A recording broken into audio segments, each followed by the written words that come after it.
Hi there, Chris here with another fresh tip for you all. In this video, we are going to take a look at Aeronautica Skies of Fire, and we are going to take a look at the Valkyrie Vendetta. And I believe this one is a Vendetta, and because of all the las guns or las cannons, what have you.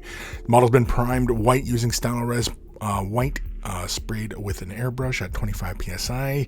And of course, we're going to get started off with our Gyros Dune. This is the Citadel contrast variety, and we're going to use a large wash brush. As I dip the paint into the, dip the brush into the bottle of paint, I use a little bit of my palette to just kind of knock a bit of the color out. And basically with kind of a rough brush motion, I begin applying the contrast. Now, I'm not laying it on very heavy so that it's, being really saturated into recesses and things of that nature. Really, I'm more concerned with the overall texture on the surface, as I do want that to look, pretty haphazardly, and also give you the impression of a camo. Creed Camo is next, and with this we are going to use a little squeezy sponge. You can find these little sponges all over the place. I'm going to use some clamping tweezers just to hang on to the sponge. So I take a little bit of the Creed Camo, slap it onto my palette. I take a little chunk of the squeezy sponge and dip it in, and then very carefully in a straight back and forth motion, straight in, straight out, perpendicular to the surface, and also light pressure so that I'm not feeling the tweezers make contact with the model. That's when you know you've hit the model too hard. I begin basically stippling the Creed Camo onto the surface, giving us the impression of this camo. And of course, as it begins to dry, it doesn't quite look quite as saturated as it does here.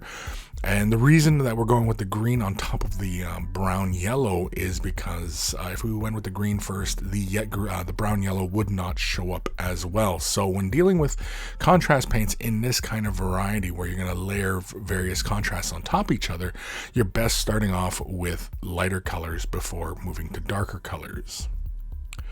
We're going to let that dry, and then we're going to come in with some Tyrant Skull. I might have a different name now, but we're going to use a larger dry brush here.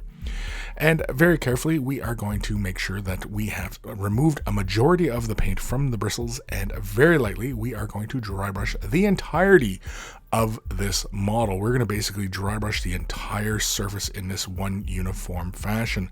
For larger areas, I do a semicircular type of motion, but otherwise, for lines that are obviously, up and down, we do a left-right motion, and for lines that are running left-right, we do or up and down, we do a left-right motion.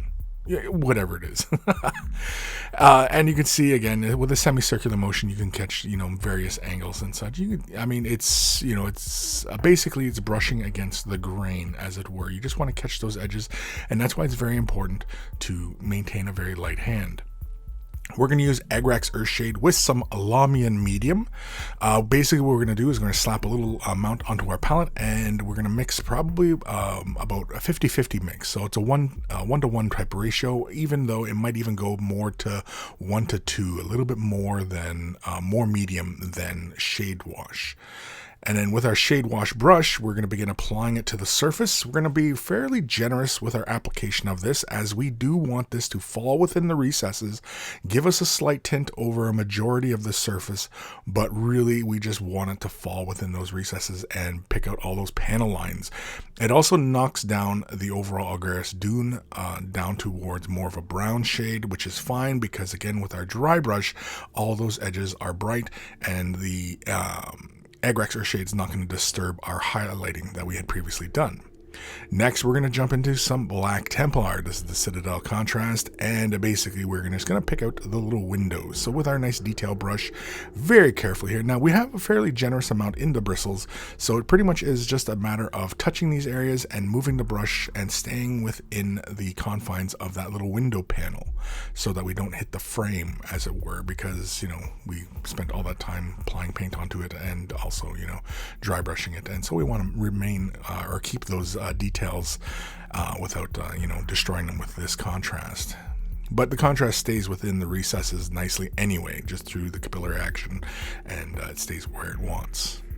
Next, we're going to do about a third of the engine all the way back to the nozzles. I just paint these. I've seen some other examples where the entirety of the engine is dark.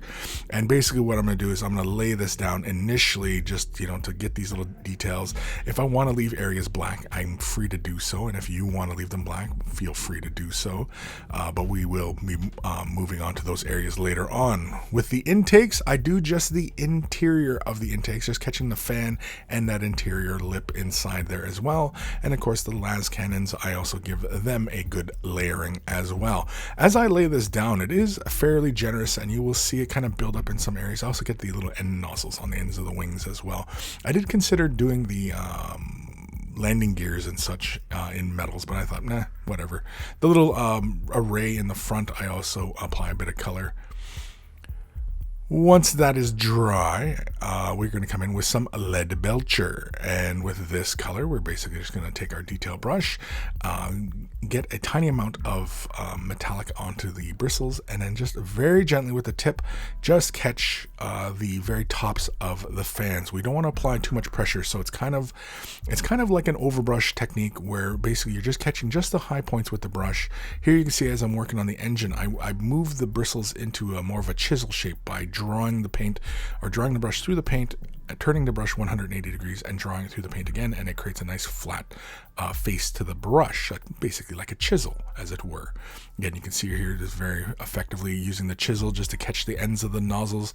And again, it's kind of like dry brushing. The theory is very similar with overbrushing. Again, that's the term that often gets thrown around, but otherwise it's pretty much the same thing. It's just a little bit of paint, and you're catching just the high points. You're applying very little pressure as you catch these points. You're not being very deliberate. You're not poking the brush into details to get anything. You're just catching just the very raised surfaces, and that's really all you're looking to do.